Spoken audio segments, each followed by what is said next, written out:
हरिभरा, जसको हड्डी खिएको छ, नसा च्यापिएको छ, उकालो ओह्रालो झर्न गाह्रो भएको छ, जिन्दगीको अन्तिम क्षण पुगी कट्या कट्या गर्छ, रमरम झमझम गर्छ भने अब आत्तिनु पर्दैन।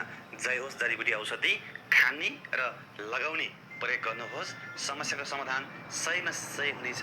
बगेको नम्बरमा आजै टेलिफोन गर्नु, नेपालभरि कुरियरको व्यवस्था गरिदिन्छौँ। सबैको जय हो। नमस्कार, म दानबहादुर खत्री, हजुरहरूकै बच्चा र बचेरा।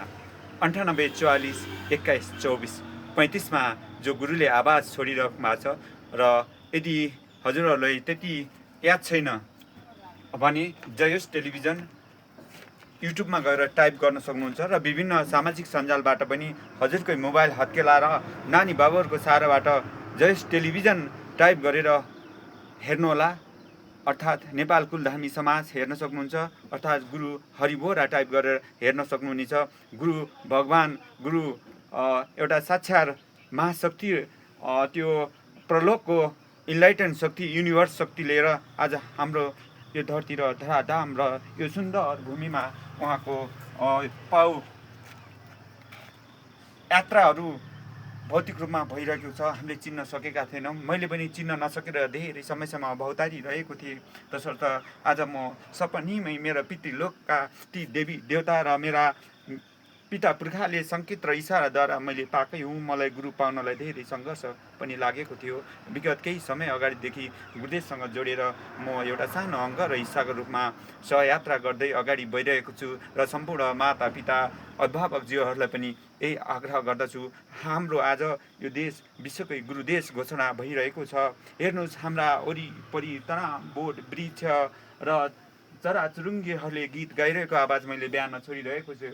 तसर्थ बिहानको नित्यक्रम र ब्रह्म मुहूर्तमा दिएको त्यो आवाजको सँगै यी वरिपरिका दृश्य र हामी सँगै छ युरियम, हामी सँगै छ अमृतमय जडीबुटीहरू र हामी सँगै छ अनगिन्ती अर्ग्यानिक ती बेस्ट प्लान्ट डाइटहरू, ताकि एउटा पातमा 700वटा भिटामिन हुन्छ भनेर सत्य तथ्य वैज्ञानिक र रिसर्चले पत्ता लगाइसक्नु भएको छ। र हाम्रो घर वरिपरि किचन गार्डन यानि कि गरेछा बारीमा यस्ता किसिमका तनाव उत्पादन आफैले उबाजेर हामी आफ्नो घर गार्डनबाट नै आफ्नो किचनमा आत्मनिर्भर बन्ने यो शक्ति, यो सामर्थ्य पाइरहेको छ। जग्गा छैन, जमिन छैन र खेतबारी छैन, पिर नगर्नुहोस्। हेर्नुहोस्, हामीले बोरामै फलेका बोरामा माटोलाई र मोल मिलाएर राख्यो भने यहीँ छ धनियाँ, यहीँ छन् अनगिन्ती प्लान्ट बेस्ड डाइटहरू र यी दृश्य गुरुको त्यो सन्देश, गुरुको आदेश, त्यो गुरुको अमृतमय बाणीको साथमा यो बिहानीको समयलाई सबैलाई एकसाथ एकमुष्ट नमन गर्दै आगामी दिनहरूमा प्रत्येक बिहानको ब्रह्म मुहूर्तको समयमा बिजुल फुक्दै यो स्वर्गभूमि, स्वर्ग देश, यो ज्ञानको भण्डार छ, अनगिन्ती अन्न भण्डार छ, अनगिन्ती अजर अमर अमृतको एउटा त्यो ओखती छ। यसलाई हामी एकजुट भएर अगाडि बढौँ। यानि कि जति पनि 4 जात 36 वर्णका देवशक्ति सम्हाल्दै आउनुभएका कुलका मूल धामीज्यूहरूलाई, माता पिताहरूलाई पनि यही नै विनम्र अनुरोध गर्दछु कि सबैजना हामी एकजुट हौँ, जयोस् टेलिभिजनमा जोड्यौँ। आगामी दिनहरूमा हरेक प्रोग्रामहरू भइरहेको छ। औँसी पक्ष, पूर्णिमा पक्ष, विशेष ग्रहण लागेको दिनहरूमा त्यहाँ गएर हामी भेला भई गुरुको आदेश, गुरुको नेम अनुसार रहेर जुन सिस्टम छ, सिस्टमभित्र प्रत्यक्ष सत्यता देख्न पाइन्छ।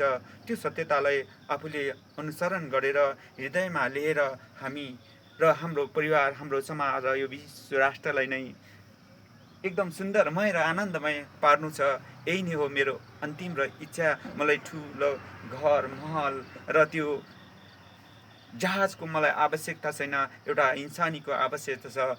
र हे भगवान्, हे परब्रह्म परमात्मा, हे युनिभर्सल शक्ति, हे गुरु, हे ब्रह्मा, जे जति हुनुहुन्छ यो शक्ति, यो धराधाम लिएर मलाई यो छोडिदिनु भएको छ। एउटा मानव देहधारीमा मेरो नै यही इच्छा छ।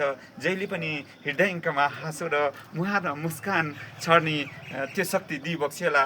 र अरू त म जन्मिने भन्दा अगाडि नै सबै दिएर पठाउनु भएको रहेछ। केवल हामीहरूले त यसको सदुपयोग गर्न मात्रै नजानेका रहेछौँ। हामी गुरुकै खोजीमा रहेछौँ। हामी सच्चा गुरु, सच्चा पण्डित, सच्चा पुरोहितको कमीले गर्दाखेरि हामी ओझेल परेका रहेछौँ। हाम्रो सामु, हाम्रो साथमा सच्चा गुरु, पण्डित, पुरोहित र ठुला ठुला बुद्धानहरूको भगवानको जन्म भइरहेको छ। तसर्थ यो कुरालाई कसैले नभुल्नु होला भन्दै आजको यो ग्रन्थन, यो आजको आवाज, आजको यो बिगुल, यो सन्देश, यो हाटलाई यहीँ विश्राम गर्दै फेरि पनि भोलिको दिनमा भेट्ने बाचाका साथ एकमुष्ट नमन टक्राउँछु। हस्त धेरै धेरै धन्यवाद, प्रणाम।